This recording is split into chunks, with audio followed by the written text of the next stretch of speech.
We have just been blasted out of the cinema because we've seen Oppenheimer. We just came from the New Zealand screening for it, and I think James and I are both lost for words, so we're going to try scramble through this review the best we can.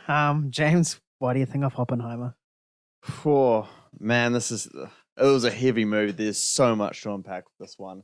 I apologize in advance if I go back and forth on points, but I'll try to be linear if I can.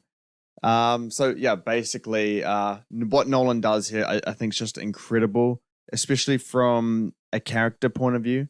This is really as a character study on Oppenheimer himself. I was saying to Nayan as soon as we came out of it, like there's barely any moments when Oppenheimer, Killian Murphy, is not in the scene at all. And if he's not in the scene, then he's being referenced every single moment. So you really get a good picture of his life, his involvement with the atomic bomb and all that. But oh man, yeah, like we said before, there's just so much to unpack on a story level. It's more than just the making of the atomic bomb, and I think that is kind of like, look, this movie's viewed, the highlight is about the atomic bomb. It's all about the making. That's what people perceive, but it is really all about Oppenheimer. So what he does there, I think it's just incredible, from detailing his early life to the end of his life. All that kind of stuff is done incredibly detailed, as it should be. It's 3 hours long, and you really, yeah, you just get such a good picture on like who that character is. Yeah. Oh man, so much. I'm not going to talk about the bomb going off at all. I think some people may view that as a spoiler, even though we know what happens and we know it's not real and all that kind of stuff. But I'll just let people experience that for themselves. I think it's something unique. So yeah, whoever does go and see it, let us know what you thought of that sequence, because yeah, it's good. It is. Um, but yeah, everything from, this is a very dense movie in terms of dialogue. Like it's very dialogue heavy. It's always talking, and there's so much that you as an audience member have to kind of remember. You have to, you kind of really have to focus on every line that's being said. If you miss like a couple minutes, I feel like you miss some crucial information. Yeah, definitely. But there's always these characters' names being mentioned, and I kind of have to like think back in my head, like, okay, who was that? Who was that? Nolan, he loves to play with time. There is two different timelines going straight forward at the same time. Three, I think. Three? Yeah, so you got the one where he's been interrogated, Mm. and then him recapping the events to the atomic bomb, and then the black and white scenes with Robert Downey Jr. Well, it's at the start. It's like fission and fusion, Yeah. which I assume is just the two different main time periods. We do see multiple in it. Yeah. But yeah, what I know from Nolan, what Nolan said on this movie here, is that the black and white is the objective side of what's happened here, and anything in color is the subjective experience of Oppenheimer, which, when you see it, it's done in such incredible ways. The way they use the black and white and color in it, and seeing two of the same sequence, and but on the two different time, or on the subjective and the objective side, they're different, but they're also the same. And how he can capture that on film is just ridiculous. Like there are times in this movie where I'm like, oh my gosh, like they're going there, or like they did that, and all this kind of stuff. So yeah, I'll move on now to the performances. Killian Murphy, man. Oh, Fantastic. he's just amazing. This best Killian Murphy performance I've ever seen.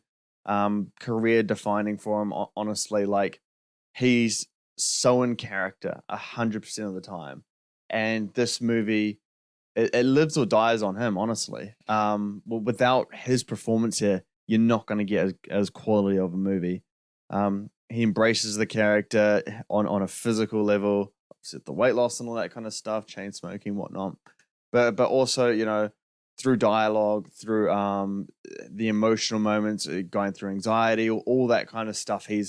He's really pitch perfect all the way through. What's been said is true. Robert Downey Jr. is he's really good, man. He actually is. I loved him.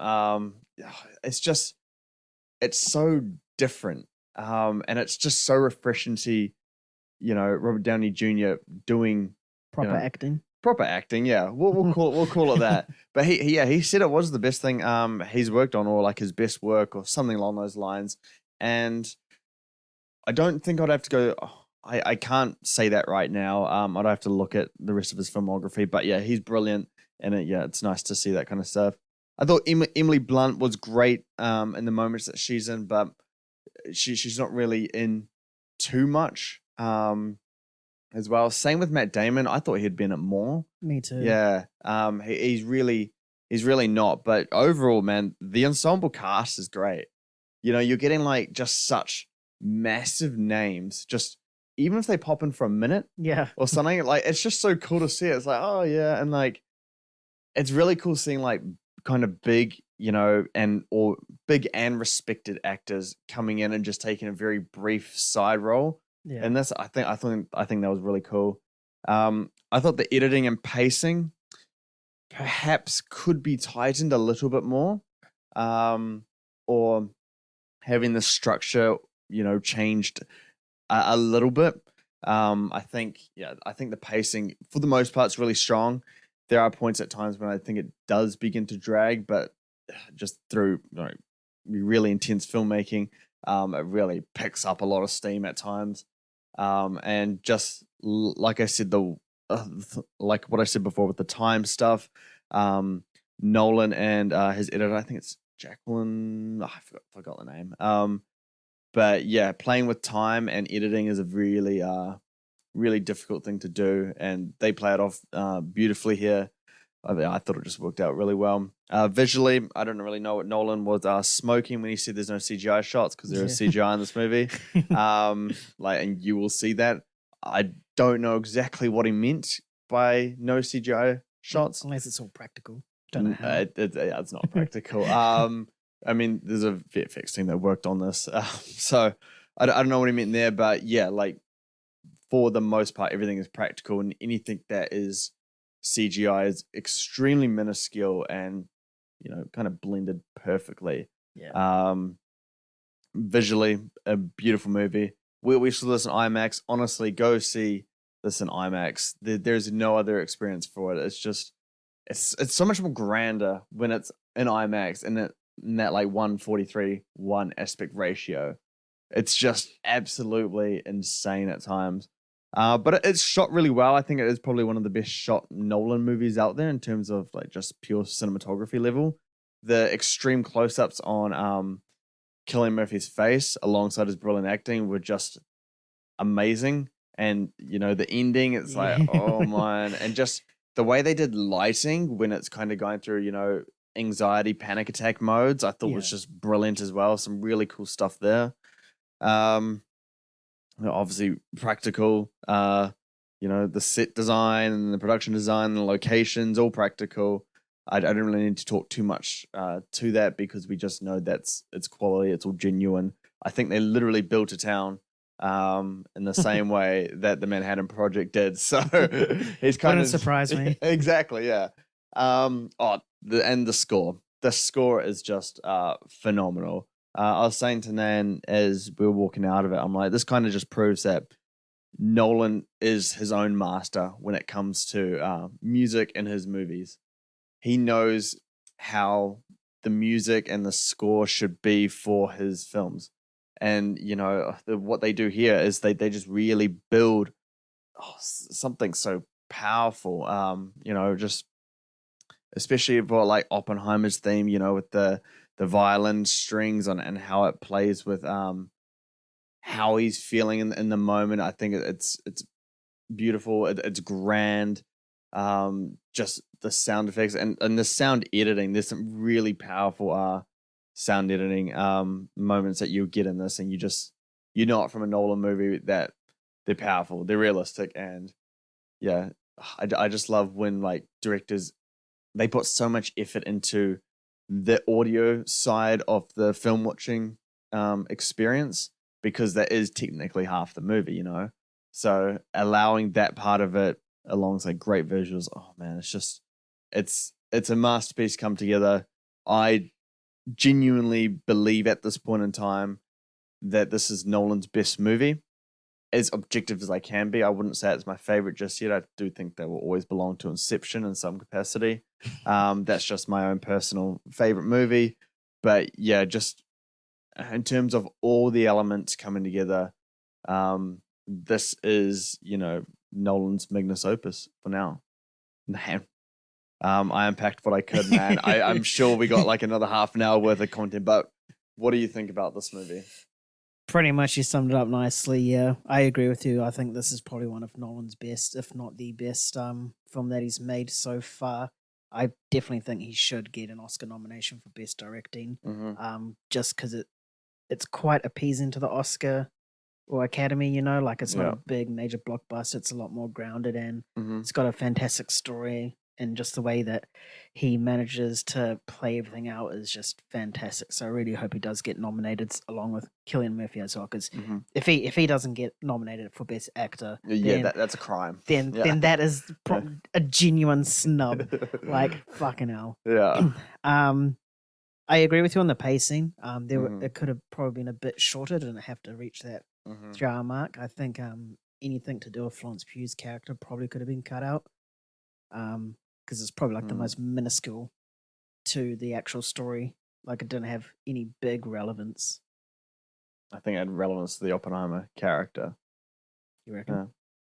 Yeah. Well, I mean, it's if it's in this movie, he knows everything, Nolan, about Oppenheimer and the relevancy of it, and we saw in kind of the panic attack modes like flashbacks to a certain scene. So I think that character did hold a big place in, you know, Oppenheimer himself.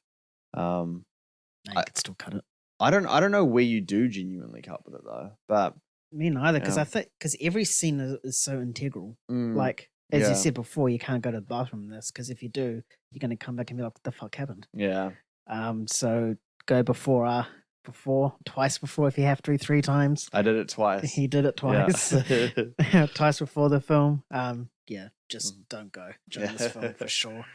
The visuals, I think I agree with you as well. The lighting and the cinematography is fantastic. It's just made even more better in IMAX, like the opening shot.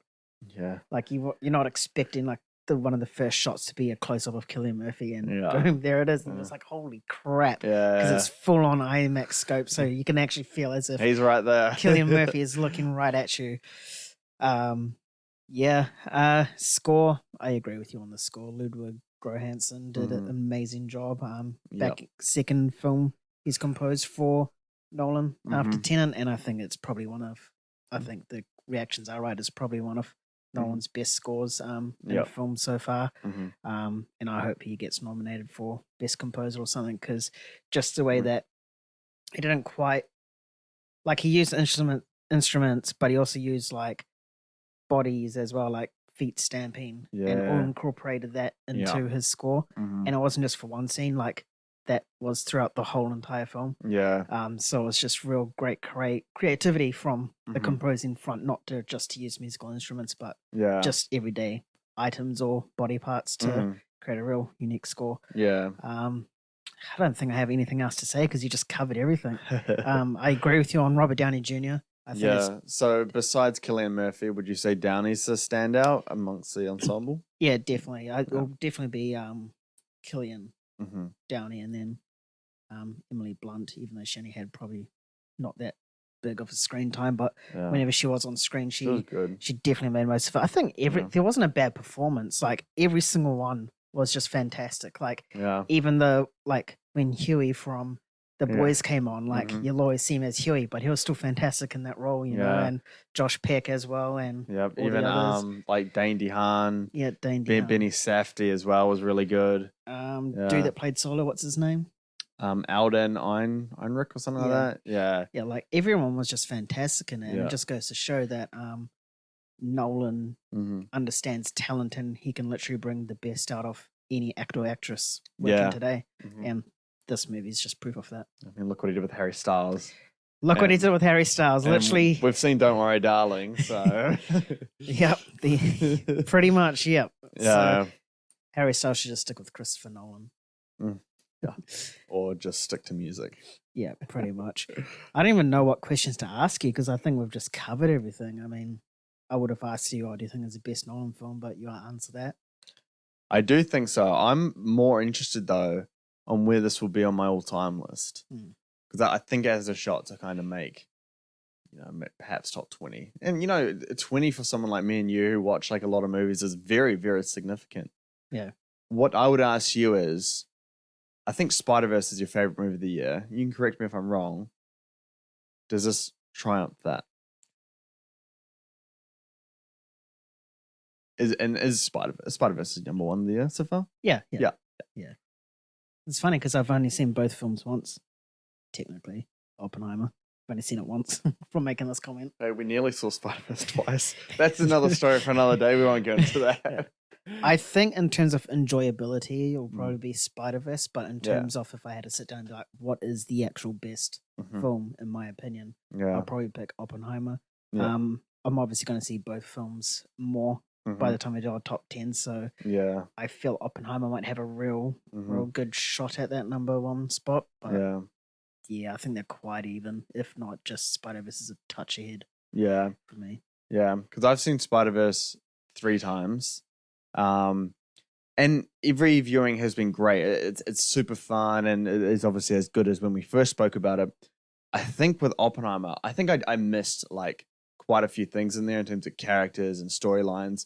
You know how Nolan films are. I think that second and third viewing it's going to have a lot. It's going to be more rewarding. You're going to pick up a lot of stuff. Yeah, and it's going to get to the point where you just kind of understand everything. Yeah, I remember that with that doesn't apply to Tenet because it still doesn't make sense to me.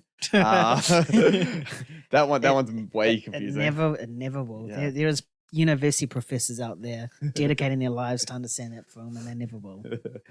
I just feel that movie because it's good in its own way. But Dunkirk, figuring out how all those like the timelines are reaching and converging all together, and seeing the different points and when you notice the other timelines having that brief kind of interaction there. Yeah, that was super rewarding when I watched it multiple times. But yeah, no, just another Nolan movie, man. Yeah, and the dialogue in this film is fantastic. Like literally the final sentence of the film is gonna leave you like thinking a lot and just like how far we've come since these events. Yeah, it's such a heavy movie in terms of like what it's trying to say about our future and the hope that we kind of have, and I guess the morality of all of us, and just that moment that we witnessed in this movie, it kind of changed what war is now. If we have a massive war breakout between two countries, it's not going to be like it was before. It's going to be very different, and not a good one. This one kind of paints a very grim picture of that. Pretty much. Yeah. So we now come to the hard decision that we've been trying to be avoiding is our scores. What would you give this score? I'll give the score of the movie a 10. Yeah, nice. Glad you answered that. Yeah. My rating for the score, I feel like it's something to change. I could actually see this going up. Perhaps it could go down. I'm going to go with a 9.6. I fucking loved it. Shit. Yeah, I fucking loved it, man. I think Spider-Verse is like a 9.5 for me. And those two movies are just so phenomenal. I don't see anything taking the top two spots. I just don't know what could. Dune, maybe? Dune, Killers of the Flower Moon. I think those are the only two with a real Yeah, shot. maybe some surprises in there that we can't see. Yeah. It's not going to be Wonka or Hugh Grant, but yeah.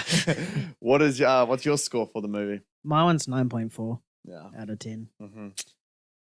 All right, I think that's as much as we can say about Oppenheimer after seeing it. I'm sure as soon as it's settled in our heads, we'll have a lot more to say. Yeah. But definitely go see it. Go see it on IMAX, at least for your first viewing. It's literally a must. Yeah. I have one more question before we cap this off. Oh! And you don't have to answer it now because I think we could do a little piece on this later on Let's Be Real.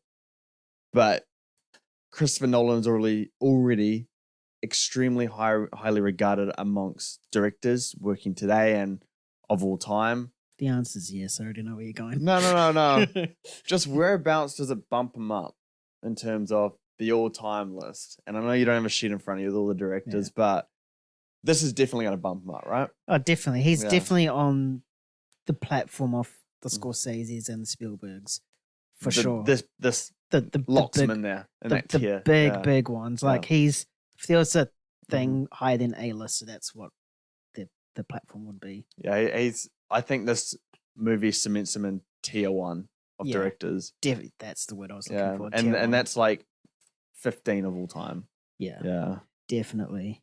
Outro time. So thanks everyone for listening to us on our review for Oppenheimer. If you end up seeing the movie, be sure to head over to our socials on Twitter or TikTok or YouTube and flick us a message and give us your opinion on the film and mainly the bomb dropping. How'd you guys feel about that moment? Because we didn't talk about it because it's quite spoilerific, even though we already know what's happening. But yeah, you'll understand what me and James are talking about when you actually go see it. If you want to read or listen to any of our other reviews or content, head over to moviegains.com and we do a lot of stuff there, 4K content, box office analysis, reviews as well. And be sure to sign up to our newsletter so you never miss out on anything, ever. And if you enjoyed the sound of our voices, you can head over to Spotify, wherever you pod from, search up Let's Be Real, and boom, we have a whole podcast on there. Thanks everyone for joining today. We'll catch you on the next one. Peace.